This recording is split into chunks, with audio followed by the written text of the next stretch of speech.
and others, but I'm not for drilling on public lands.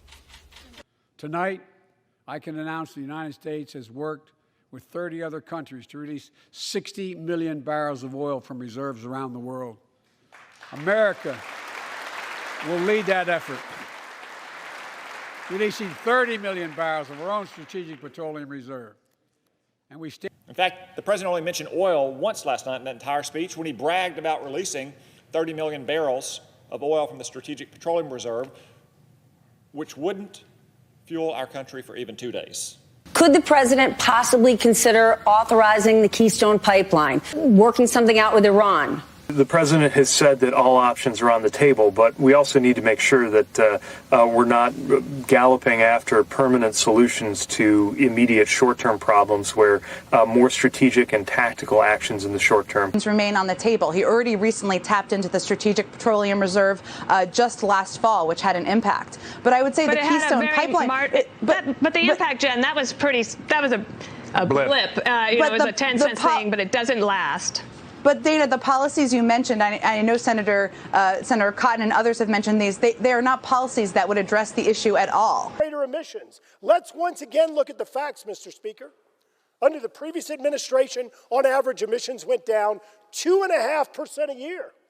Under President Biden, they have increased 6.3% every single year. You can go back and look at the record. We're the ones who advocated otherwise. Here's the deal. This administration has stopped offshore production, prevented new lease sales, prevented onshore production. This majority has tried to impose a $10,000 per year, per mile pipeline fee, tried to raise royalty fees, increase severance taxes on energy, on domestic energy. I would say that the congressman's recommendations there, the Keystone Pipeline was not processing oil through the system. That does not solve any problems. That's a misdiagnosis, or maybe a misdiagnosis of what needs to happen. On oil leases, what this actually justifies, in President Biden's view, is the fact that we need to reduce our dependence on foreign oil, on oil in general, and we need to look at other ways of having energy in our country and others. And yes, the president has agreed to release another 30 million barrels from the Strategic Petroleum Reserve. Why not ramp up domestic production in the short term to kind of weather this storm? I'll tell you this. I think that many people may say that that is a solution, but we've put a solution on the table, and that is to pass legislation that will lower Americans' everyday costs. Would he try to ensure that by lifting some of the restrictions that he's put in place on the energy industry, or rethinking some projects like the Keystone Pipeline? Well, first of all, the Keystone Pipeline is not flowing, so I'm not sure how that would solve anything. There's also plenty of oil leases that are not being tapped into by oil companies, so you should talk to them about that and why. And it restarts the leases on federal lands and waters, which are being held up by the Biden administration. You know, it's interesting, Mr. Speaker, you have the majority here on the floor. You have the Biden administration that's in your power of your party.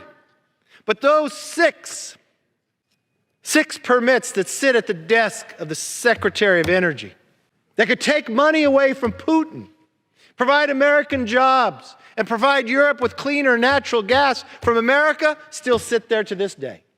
Because somehow you think it's better for climate change. The announcement that releasing more oil from the Strategic Petroleum Reserve backfired big time. I think they tried to do it in time for the State of the Union. But, you know, those reserves are emergency reserves. And when you do this a couple of times, it goes beyond being a gimmick to people wondering if you have a concrete plan. That backfired miserably, and it dovetailed into all the things you didn't hear a lot about energy independence. States of the Union addresses are supposed to be about your accomplishments, but many of their accomplishments, or what they consider accomplishments, are actually now vulnerabilities. The Biden administration has to be able to make a decision. Currently, they're dominated by an environmentalist perspective that somehow Saudi Arabia and Russia are producing energy cleaner than the United States. And they're so consumed with the green footprint of the United States that they're ignoring even their own numbers. If you look at the Biden administration numbers and you look at their numbers and say, what will the worldwide oil and gas usage be in 2050, they continue to show increasing numbers.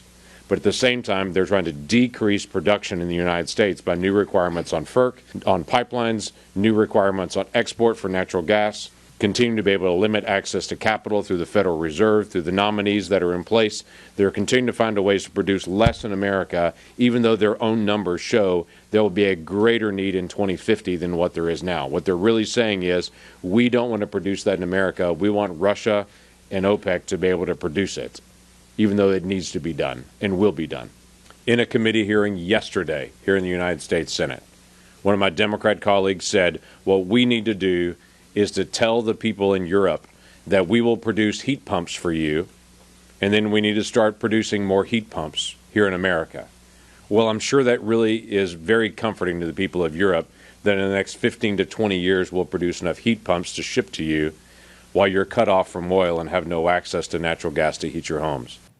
And for the last year, the Biden administration has done everything they can to stifle the production of American oil and gas. To the extent the president even talked about energy in his speech last night, he simply made pipe dream promises about green energy that maybe will come true in a decade or two.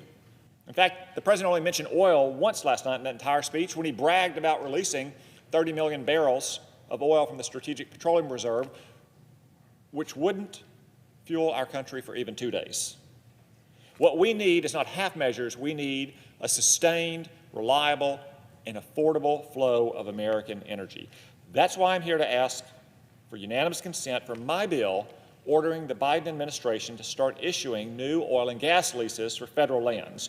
It won't solve all of our problems, but it's an important and immediate step that we can take to start producing the American oil and gas